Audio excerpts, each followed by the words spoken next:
My name is Justin Norman. Thanks to the organizers for organizing and the panelists for paneling and the participants for participating.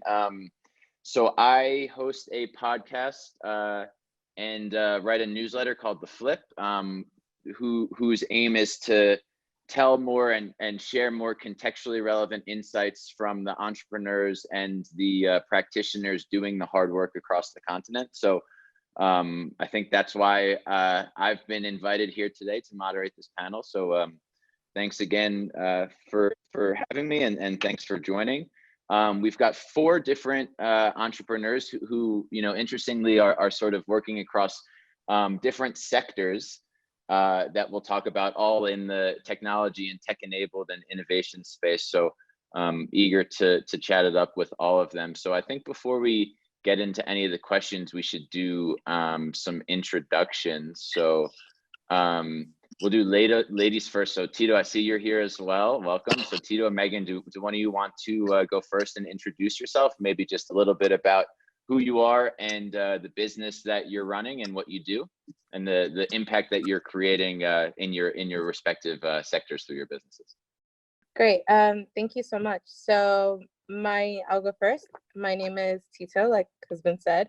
I'm based in Lagos, Nigeria. I run a healthcare tech company called Helium Health, and our mission is to accelerate Africa's transition in the healthcare sector using data and technology. We have a suite of healthcare products, healthcare technology products, such as an EMR. We do healthcare financing. We have a patient portal. We do telemedicine. Basically anything that you can imagine that would serve a healthcare stakeholder, we basically do it as Helium Health. And we started in 2016. And yeah, so far we're across 3 countries across West Africa, Ghana, Nigeria, and Liberia. And yeah, that's just Helium Health. And you guys just closed a Series A few months ago, so congratulations with that as well. Thank you. It was a very hard road, but yeah, we made it. But yeah, thanks. Cool. Meghan, do you want to go next? Sure. Hi, everyone. My name is Meghan McCormick. I'm the CEO and co-founder of a company called OZE. We're based in Ghana with some users also in Nigeria. We're in the process of expanding there. And we're building mobile-first business management tools for small, medium enterprises, starting with record keeping. And then our customers, we help them form habits around keeping financial records, and then we use that data to help them make better business decisions, as well as give them access to lower interest rate, larger size, small business loans to grow their business and make it through the pandemic. Cool. Nick, how about you? Hi, yes, my name is Nick. I'm from a company called Transmedia. We're both a training company and a software development company. So our experience in Africa was about 5 years ago. We won a contract with the UN to build software for the Kenyan government and the Seychelles government. We've now turned our thoughts to building a vertical market solution for education. So that's our main priority at the moment. So not a learning environment, although we're definitely really interested in partnering with people who are already companies who deliver learning experiences, but we're on the assessment side. So the tool is to try and have a really consistent way of to help teachers do everything for their role in the school. So manage classes, register students, assess the assessments that they set for their students. So grading, reporting, sending these reports to students and their parents if they're young people via email or SMS. So yeah, it's an assessments and grading and reporting tool aimed at Africa. Great, thank you. And Daniel, I saw you just flew in on your drone, so do you mind introducing yourself? Yes, hi. So my name is Daniel Mafo. I'm a pharmacist by training, based out of Ghana. I Well, so I represent Zipline across Africa, and we've been using autonomous drones to be able to deliver medical products and blood products. We've been doing this since 2016 in Rwanda. And since last year, we've been doing this in Ghana, and we're on the verge of expanding rapidly across some key markets in Africa. We also started operating in North Carolina a few months back, and it's been very exciting. On the other side, I'm also a co-founder for a company called RX Health, where we focused on solving healthcare problems in Africa by building our own solutions. So hi to Tito, we've been chatting, and yeah, we are looking to do great things together on that side. But RX Health exists in Ghana, Nigeria, Angola, DRC, and also rapidly expanding. I hope you two can find a way to partner, but we can talk about that later. So, you know, in the context, I think, of this event, talking about, you know, the opportunities for Africa, and specifically this panel being a panel, you know, discussing technology and innovation, I think, you know, we can already jump ahead a little bit to, you know, say that we agree, obviously, of the role that technology and innovation plays in Africa, in development. I mean, all across the world, not just in emerging markets. You know, one thing I think, just thinking about all of your businesses in particular, is, you know, the role of technology as an enabler, you know, as a means to an end, as an end unto itself, and the role that, you know, data, for example, plays in formalizing, you know, previously informal markets and things like that. So I'd love to start there, is to talk about, you know, how really, you know, being a tech-enabled business is creating so much opportunity, but also having the impact we wish to see in these sectors and these markets that we're in. So maybe Meghan or Tito, I can start with both of you, because I know that, you know, the data piece and the formalization of informal markets pieces is very core to both of your businesses. So does one of you want to speak to that a little bit? Yeah, sure, I can go ahead. At OZE, I mean, we're a technology company. Primarily, we build mobile and web applications, and more than half of our team is focused on building technology. But for us, our main focus is really on the behavioral science side and the data science side, because there has been accounting software out in the world for a long time. There's been simplified accounting apps out in the world for a long time. So to say that the problem of record keeping in Ghana or other emerging markets is a technology problem is probably inaccurate. And so for us, it's like, okay, what kind of behavioral tactics and nudges can you use to help someone actually get through that behavior change and form a habit around using the app? And a lot of that falls down onto the data side, because the point of keeping records, just like the point of technology, is not an end into itself, right? Having a business record doesn't really help you unless you're a more formalized business that's maybe going to use an audited balance sheet to get some sort of financial product. But for the most of the small businesses, it's not the record that matters, it's what you can do with them. And it's data that allows us to help them use them. So when you're entering your sales and expenses, how can we analyze the data and communicate it back to you in a way that it informs choices that you can make? And once you start using that data to make better choices, then because you're being a data-driven business, you're actually seeing, you know, increasing profit margins, increasing sales, decreasing costs. And that actually helps on the behavior side, because that's a positive reinforcement to the behavior change that you want to see. So yeah, I completely agree. We need technology. I would never say to somebody like, yeah, like try to find a better way to keep your records in a notebook, because technology is there. But we really need to think differently about how technology is just a piece in the overall operations and data strategy of a small business. Yeah. So I think I'll go next. So it's quite interesting, because I think that something that we found is sort of a mix of, you know, of course, of what Meghan has said about, you know, behavioral change, but also about the importance of technology as well, especially in healthcare. So, I mean, for example, you know, the reason why you know, countries like Nigeria and Ghana, South Africa have been able to leapfrog with their financial sectors is because of technology. The idea that now in Nigeria, you can go into a market and be able to do a transfer and pay for your goods and move on. That wasn't something that anybody could fathom 8 years ago. It wasn't something that anybody could think that, what do you mean a market woman will have a phone and be able to do that, right? But it was because of the type of technology that you were able to give them. And you saw that with telecoms, you saw that with financing and banking, you saw them with oil and gas, and that's why they were able to grow. Healthcare, everybody forgot about it. And when we actually started building our business, we saw that, again, like EMRs wasn't, and we started with our electronic medical records platform with Helium Health. EMRs was not something that the hospitals did not know about. It was not something that they didn't want. In fact, the top hospitals in Nigeria, they're maybe on their 4th or even 5th EMR. So it's something that they're trying and they're looking for the best solution for them, but it almost doesn't exist.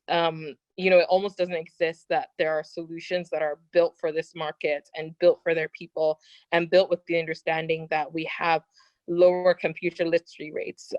You know, I mean, if you just Google EMR, for example, and you see what it looks like, I mean, it looks like code. I mean, I don't even understand what it looks like.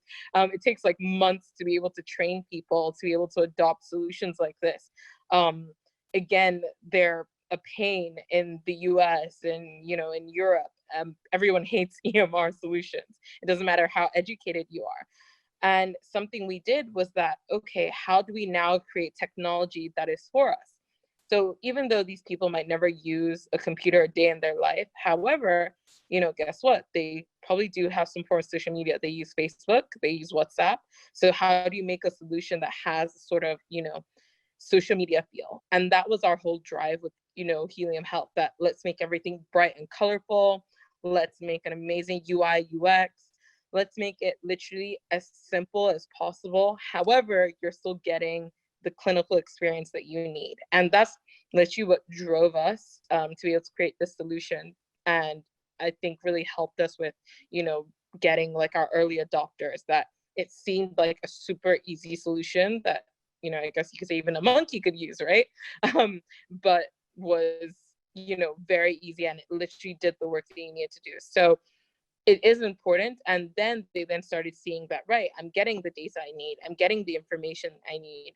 But however, this solution, it suits, you know, my people, and, you know, training is at minimum. So I do think that the kind of technology you do deploy in our continent is very important, and in our market, because it has to be fit for purpose. You can't just sort of bring in a solution from anywhere and then expect it to be that and work perfectly. Yeah. Absolutely. Well said. Nick, I want to come to you last, actually. So Daniel, obviously in everything that you're doing with Zipline and otherwise, you know, the same sort of questions as it relates to innovation and technology and data apply. So I'd love your take and your perspective on the work that you're doing and how this applies to all of that as well.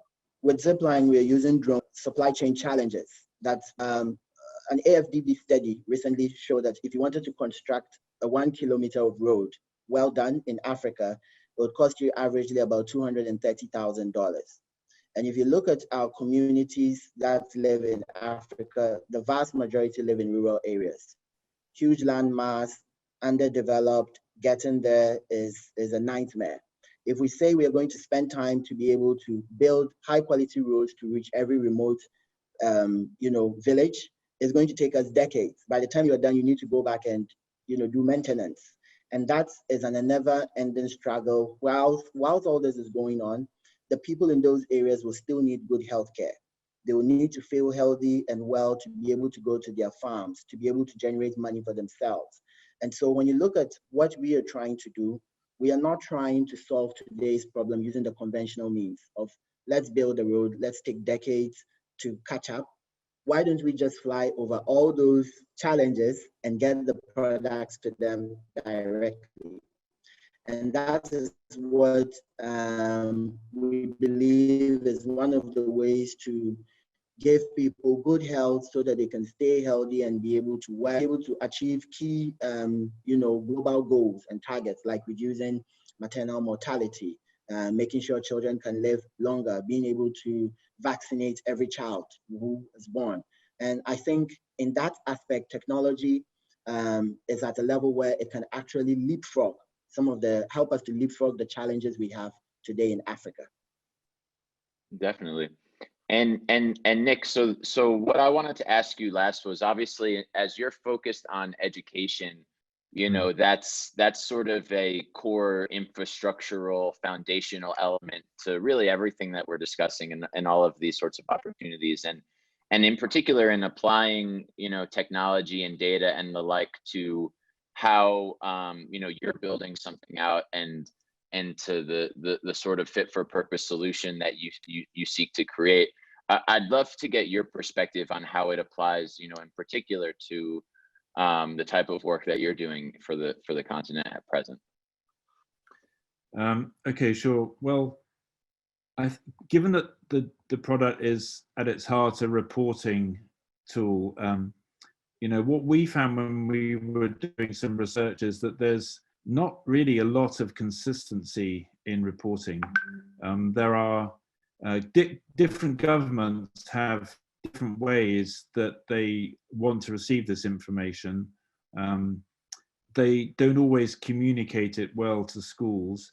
I think probably from the viewpoint of funders, where schools and governments are able to get extra funding, so maybe from the UN, from the EU, it would really help these funders if they could receive data in a much more consistent way.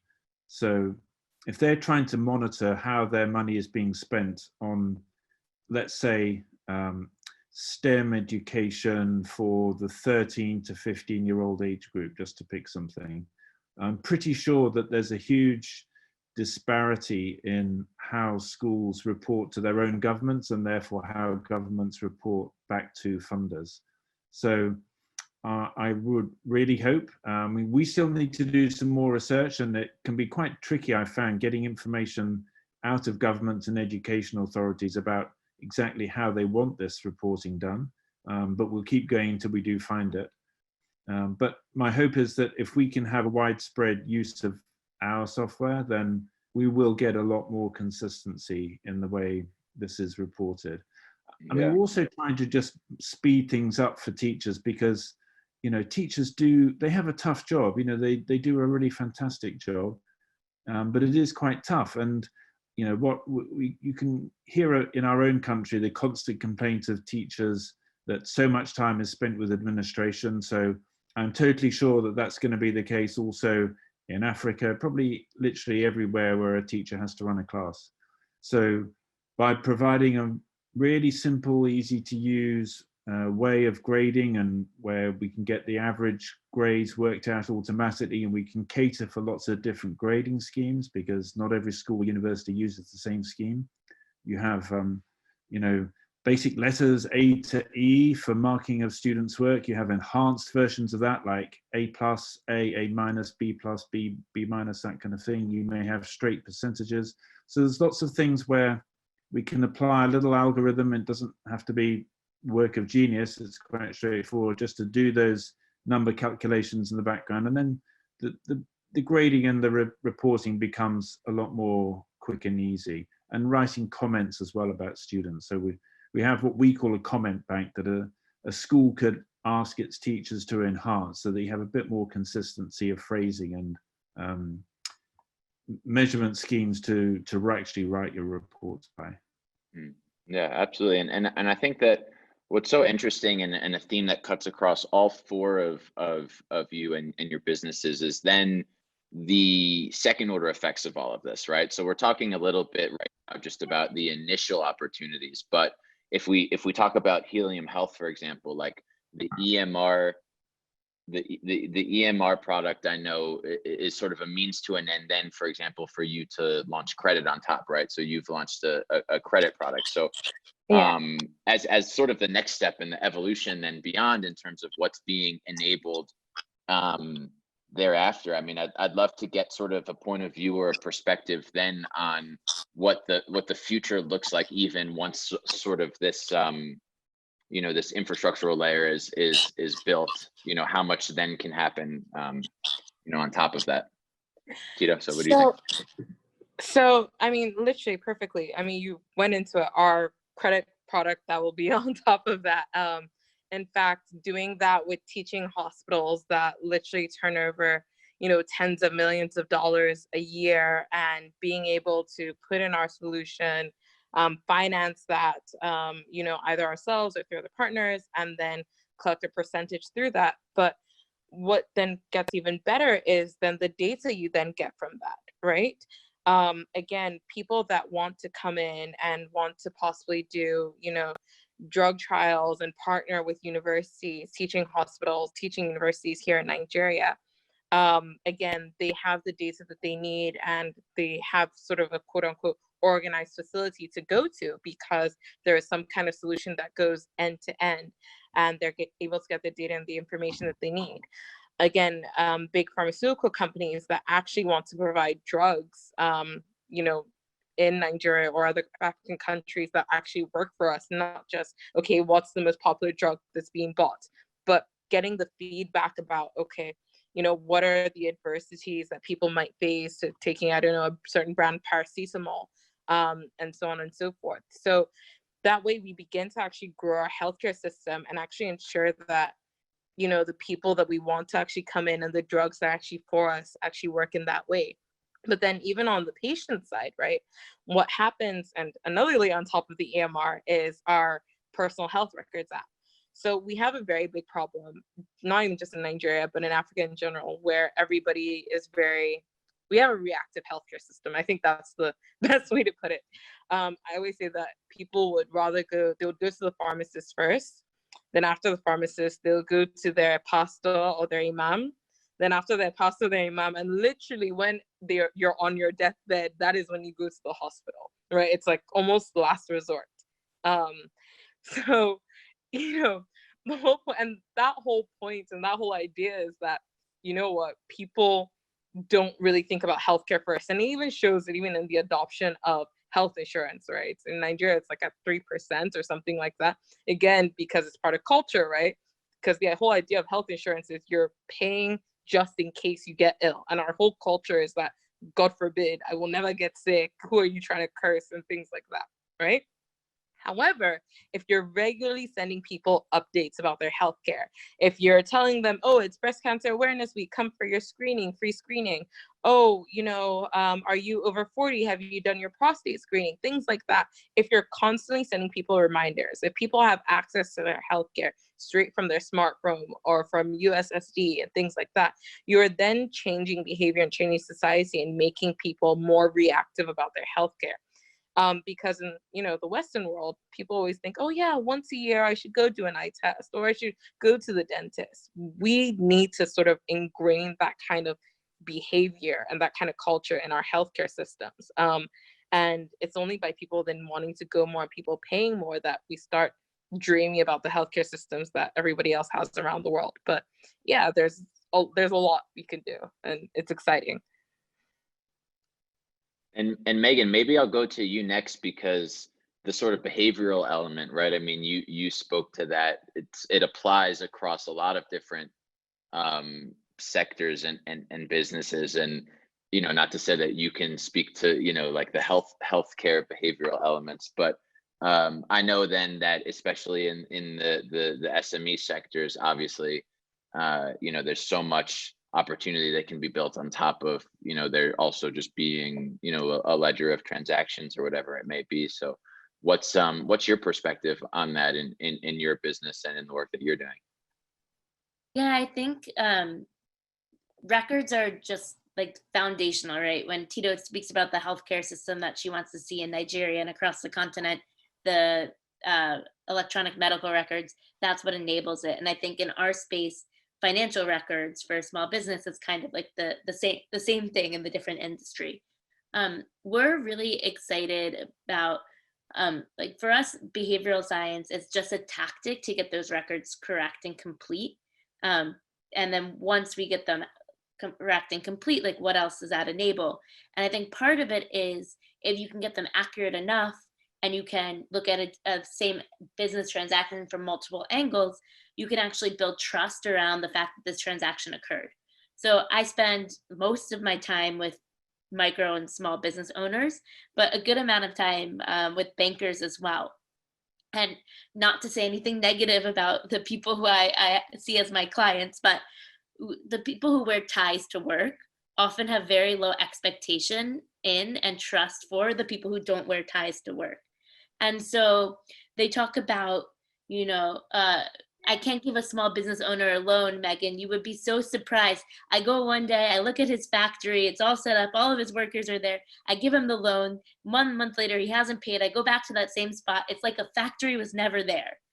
And I think I annoy people because I say, interesting, are we sure that's not a wives' tale? Like, please introduce me to the man who actually made that loan. Introduce me to the person who used to be next to that factory to tell me that this actually happened, that this is true. But because we don't have this basic level of trust, because we don't have good records, we don't have good traceability, then we start to allow like our perceptions about people and our ideas to take hold. So I think even just getting that and you know, helping the people who work in the office buildings realize that they're not the main drivers of their economy. It's the small business owners who are the lifeblood of the Ghanaian economy, and that they deserve some sort of respect for the work that they do. I think, you know, on top of that, some of the stuff I'm incredibly excited about doing kind of at a larger scale is solving some of the market inefficiencies that come with the opacity of the small business market, right? If your record's on paper and you paid in cash, did that transaction ever happen? Does anyone know what even happened? So from an economic standpoint, you create a lot of localized monopolies and there's a lot of pricing inefficiency. So imagine, you know, if we could look and see the price of something like cement at small business shops across an area and let our customers know, oh, if you need cement, you can get it here for less money than you can get it from here. Or even more importantly, what if we could see, oh, in a certain area in Accra, we have a lot of unplanned maintenance of service vehicles for our customers. That could be a good proof point that the road is in really bad shape.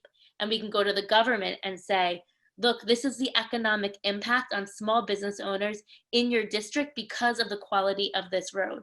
So I think, you know, once we can use the data to create kind of one truth, then we can build stronger and more fruitful relationships between small and big business owners, people and their governments, and people and each other. Agreed. Nick or Daniel, do you guys want to jump in and speak to your respective businesses on this topic as well? I mean, I suppose from my point of view, I was very interested in what both Tito and Meghan said. There's a huge amount that you can draw out with data. I mean, I like to think that we could do something similar. I mean, it doesn't have the commercial aspect that you two are supporting in your own businesses. But I think simple visibility of school by school, region by region, you know, teacher by teacher, you know, when all of these things are opaque, it's really hard to make proper decisions, to understand, you know, even is one teacher doing a better job than another? Is one school doing a better job? Are there reasons why it's really easy for a school to do well and another school is always going to struggle for various reasons? So hopefully just having this better data will lend itself to easier decisions, just greater visibility. You know, how can that be a bad thing? So it may not have the obvious commercial potential that you know, managing businesses and managing healthcare does, but I think in its own way, it really should make some difference. I would actually push back on that. Sorry, Daniel, just to say one thing is that you know, I think that, you know, when dealing with black boxes, it's not clear what the commercial potential is. But I for example, have a friend who's working on an ed tech solution with a publisher in Kenya, right? And I'd have to imagine that some of the data that comes out of the project that you're working on would be immensely valuable for them, at least, and would have a commercial application. Yeah. Yes. Okay. That's a good point. Yeah. Daniel, sorry. Go ahead. Sure. So I agree totally with you, Justin. every data has some commercial value to someone. We might just not know who it's of value to yet. So I wanted to talk about RX Health and what we do with data. We actually started on the data front, and we started by building data analytical systems that would allow us to be able to maximize opportunities. And over the course of the last 5-6 years in Ghana and in other parts of Africa where we work, one of the primary things we do is we help health insurance companies to be able to, offer contactless or digital health insurance to their customers. And I think just last year, the data we collected, the volume of data we collected was over 8 million different entries of data.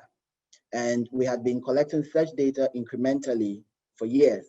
And the problem was, how do we present it in a format that it makes sense for those who need it? So we spent quite a long time developing strong data warehousing capabilities for our clients who are the health insurance companies to allow them to see both macro and micro views of what their patients and what the data coming in is. And Justin, if I tell you, it's been remarkable. All of a sudden, they've been able to see how different service providers are charging one specific health insurance company because they think they have a lot of money, 3x what they're charging another health insurance company. They've been able to see points like somebody who has visited the hospital over 50 times in the last 6 months, a point they wouldn't easily have been able to pick up in the past. And it's also allowed them to now have better collaboration, that they would share data more openly because we are collecting the data for all of them. And if you look at the way it's changed the way they make decisions, the way they look at strategy, the way they look at financial sustainability, it's remarkable to see the power of data being presented in clear, simple formats and what it can do for those who it matters to. And of course, to clients as well, who now have mobile apps and can see their own healthcare data and how they and their family are spending money on their healthcare. You can see they become very judicious about what they do. And based on that data set as well, now they're able to get news tailored to their own disease patterns. So it's rapidly changing for them, and data is, I think, is the most powerful tool, honestly. And I want to ask a question as a follow-up to that point. I mean, you sort of alluded to the collaboration and partnership and sharing of data, and again, to the implication of to the theme of the implication of sharing data and what it means to have access to this data. And you also talked, right at the beginning of talking to Helium Health about partnerships. So I'd love to, Daniel, we can start with you and switch it up. Get sort of your perspective on your approach to, partnerships and collaborations of this kind, right? And recognizing that you may have access to data or be gathering data then that is useful to somebody in an adjacent part of the healthcare industry, for example. I mean, how do you approach that? And what are the sort of opportunities or implications that are born out of how you look at those types of things? Yeah, so I think the thing with data is everybody has been afraid of my data being seen by someone else and what they can do with that data. Will it give them a competitive edge? So in our journey, even getting all the private health insurance companies in Ghana to agree at a point to share some data wasn't easy. It took a very long time and getting them very comfortable to a point where they would agree to share some level of data amongst themselves. And I think it's a trust journey, showing people that as technology companies, they can trust you with your data. You will not use it in a manner that you're not supposed to use it. I think that trust takes a long time to build. But once you've built that trust, it is also criminal to keep that data to yourself, because in the same way that data could help another company, another partner. We could help Helium to understand their own market better. It could help them to know what next level of product they should go into. And so for me, partnerships is the way to go. No person is an island.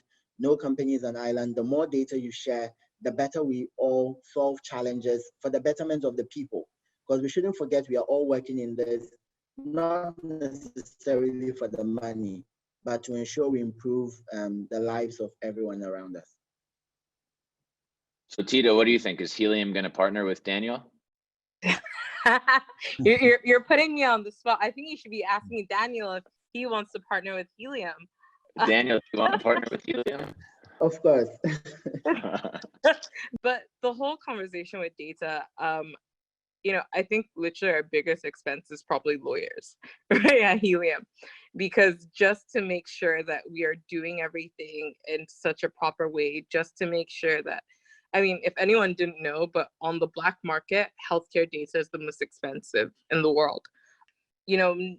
We've had opportunities since we actually started our company to actually, whether it's that sell data or share data or anything like that with, other companies that might want to grow, or hospitals. But we've actually decided not to do it until now because we as a company wanted to grow and wanted to have a proper structure and make sure that even legally we were doing things properly, legally that we were okay, we had the right sort of expertise and things like that. So that's sort of the backing behind that. And now we finally gotten to that stage that, if anybody wants to start a hospital somewhere in Lagos, which is the most populous state in Nigeria, we can be able to tell you, okay, what sort of services you should go for, where you should possibly set up, what your pricing rate should be. So we even then graduate from being a healthcare tech company to almost start doing consulting for you as well. And that for us is so important, not even just for private citizens, but even for the government themselves in wanting to grow the healthcare sector. Because, let's not forget, a lot of our business comes from the private sector in terms of numbers, but at the same time, the public sector, 60-65% of it, that's where healthcare really lies. And that's really the sector that you want to be able to grow and expand. So yeah, data it's tricky and you have to be so careful and everybody's very conscious of it.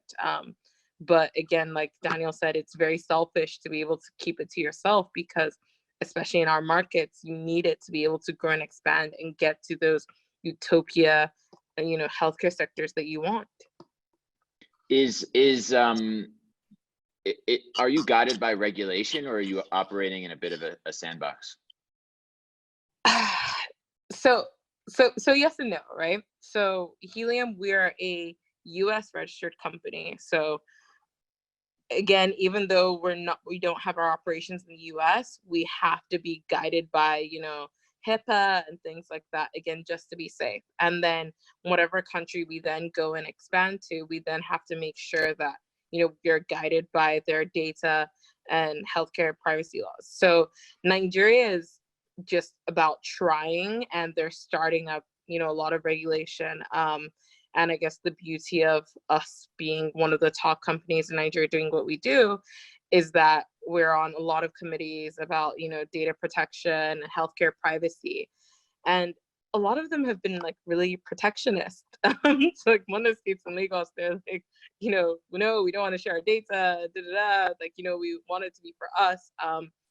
So I think that we get to basically say that, look, we understand the concerns, but this is what it can do for you. If you're able to share your data, you can get more funding, you can get people to come in and actually build in your healthcare sector.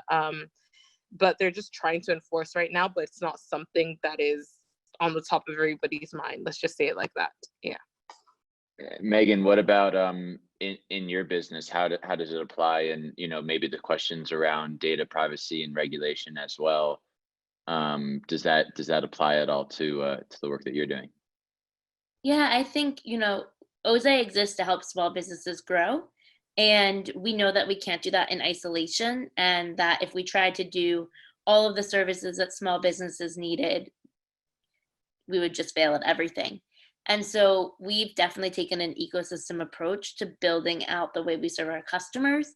And that means that we have to share data in certain ways that are very user consent driven, but sharing data with our partners so that they can serve our customers with the same level of standards as we have.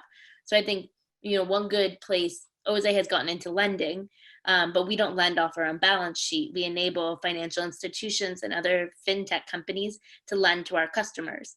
And that means that with the customer's consent, we do have to share not the overall transaction data with the lending partner, but financial performance metrics, behavioral science data, and different different things that we're measuring when our customers use our app that help us understand the credit worthiness of the small business owner using OZE. I think that we always, every once in a while, we do get customer questions about, you know, who owns my data and what are you going to do with my data? And we tell them, like, if you don't trust us with your data, we don't exist as a business. And so we have a stance where we are very transparent with what we're doing with your data, who else is seeing your data, what data they're seeing. And we say, like, we'll go out of business if we don't respect this and we don't respect your data. And our customers tend to very much accept that. They also, like, for us, we're also a US registered company, but US is behind Europe in terms of data and consumer protections. And it seems like Africa will go the way of Europe, because why would you match the worst of the two sets of legislation? So while we're not GDPR, just because we don't have to be, and it's very expensive to become GDPR compliant, we do abide by the same principles. So any customer at OZE can ask us to delete all of their data off our servers, and we will do it within 24 hours. So I think, yeah, I'm not going to go into it. We are becoming a regulated industry, but I think that's a topic for another day.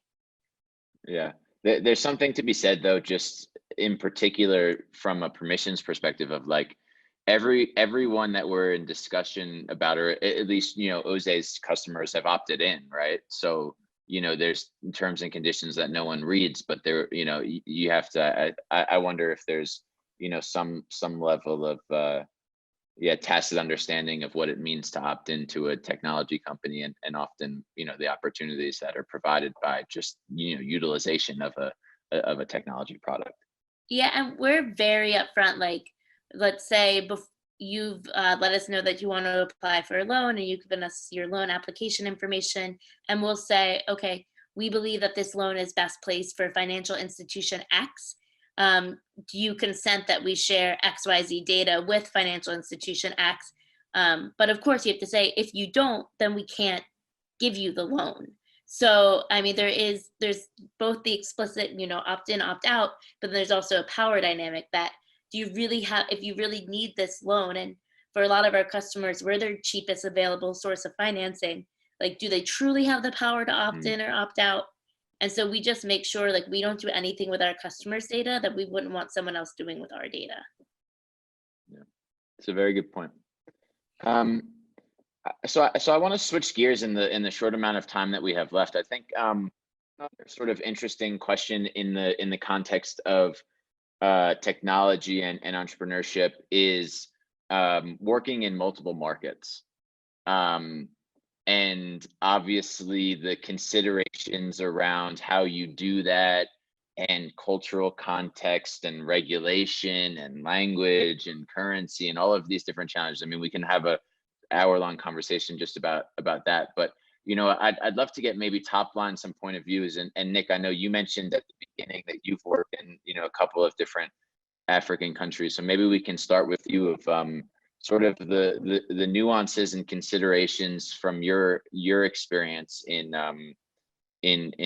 working across different countries. I think so often, right, Africa gets painted with this one brush of, you know, Africa as a country, and obviously we all know that not to be true. So yeah, sure, I'm certain you're quite right about that.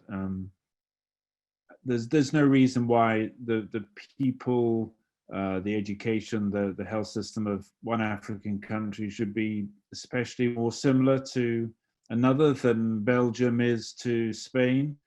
So I'm sure that's true. We're still learning, so we still have research to do. I think early on we decided that we want to keep a back end open within our technology for different language translations. So we have that, and we've decided to do that in as open a way as possible, so that we could potentially support any language at all that where somebody's prepared to help us translate all the display information that a user sees on the screen into the language of their choice. So rather than just supporting the most obvious languages, we'll just keep it as flexible as possible so we can support any language at all where we have a demand for it and we can find somebody to make those translations. So I think, yeah, that's one decision, to keep language support as flexible as possible. Cultural differences, as I say, we're still learning, but from what I can think of so far, you know, teachers are remarkably similar. You know, they want to teach. They don't want to spend too much time administrating a class. They would like some technology to make that as easy as possible. And in terms of sharing data, as long as we anonymize everything. So if we're going to share, it's very useful to share, but it's in the context of anonymous. In terms of the pupils outside of the school, it's only what the school authorizes. Great, thank you. Daniel, what about you? I mean, Zipline is known for its pilot in Rwanda. You're based in Ghana. And then, you know, your other venture is working across multiple markets as well, as you said. So what are some of the key considerations in your work and in the healthcare sector in particular in dealing, you know, or doing business across multiple markets? Yeah, the first thing is, don't assume every market is the same because they're never the same. It's a common mistake thinking you've succeeded in one market with a particular strategy or work somewhere else. I think that is one thing we need to banish. You need to be very respectful of all the stakeholders, no matter how far you think they may be apart from you in knowledge, on things that you know, because if you ignore them, you'll never build a successful product, or you can never adapt your product well enough to be able to suit them. And I think people just also have to do a lot of research on the markets they are going in. I remember the first time I went to Angola, I didn't know it was probably the most expensive place in Africa to ever be in. And it took us by surprise, you know, just seeing the cost of everything. And we had already negotiated the contract without factoring some of these things in. It took our clients who were very generous and willing to listen to us to come back and renegotiate some things. But I would also say doing a lot of research, not just on the product, but also on the conditions that exist in the market. If you take some of these things into consideration, I think people can succeed across various markets in Africa. Definitely, definitely. Tito, I'm good friends with Helium's head of new markets. I noticed that there's some Helium people on this call, but he's not one of them, so I'll have to yell at him you for know that. Alexi. Yeah, of course, of course. Amazing. So Alexi I mean, knows everyone. yeah, he really does.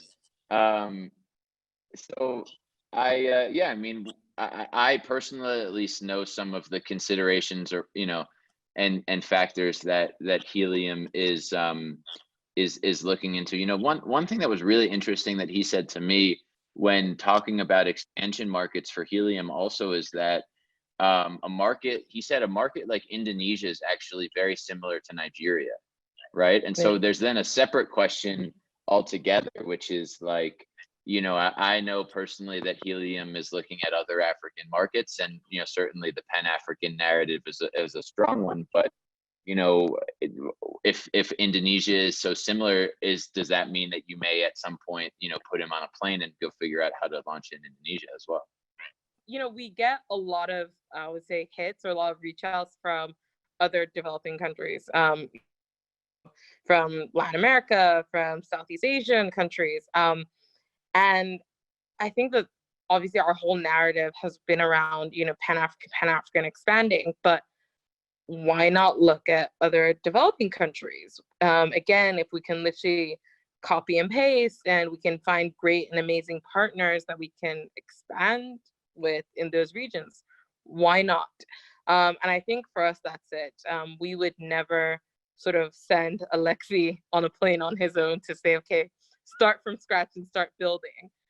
Because again, let's not make the mistake that we definitely know another country better than someone else. So again, it's very important about the partners that we would then have there to then be able to start and grow. So yeah, that's the short answer. Great, thank you. And Megan, sorry to leave you with such short time. I wasn't paying attention to the clock, but I guess you probably have like a minute and a half. Sure. I mean, OZE is in Ghana and Nigeria. We consider many different factors when we're looking at different African countries to go into. And very similarly, we have a lot of inbound, especially from Latin America, saying, you know, small businesses here are facing the same problems. For us, I think one of our core competencies is human-centered design and the fact that we co-create the solution with our customers. So no matter what market we go into next, we would put a group of designers and researchers on the ground who would adapt and tailor the product, especially the behavioral nudges, so that it is equally habit forming in a different market than it is in Ghana. So I think that's the big consideration. And then just smartphone penetration, quality and cost of data, and payments infrastructure. Can we actually charge a reoccurring subscription based on how people pay for things in this country? That was, you did that in less than 90 seconds. Well done. So I think we probably have to leave it there, but thank you to all of the panelists and the participants. I could go on for much longer, but I'm kind of a nerd. So I really enjoyed it, and thanks to everyone for you know, your really great insights and perspectives. It was fun. Thank you. Thank you so much.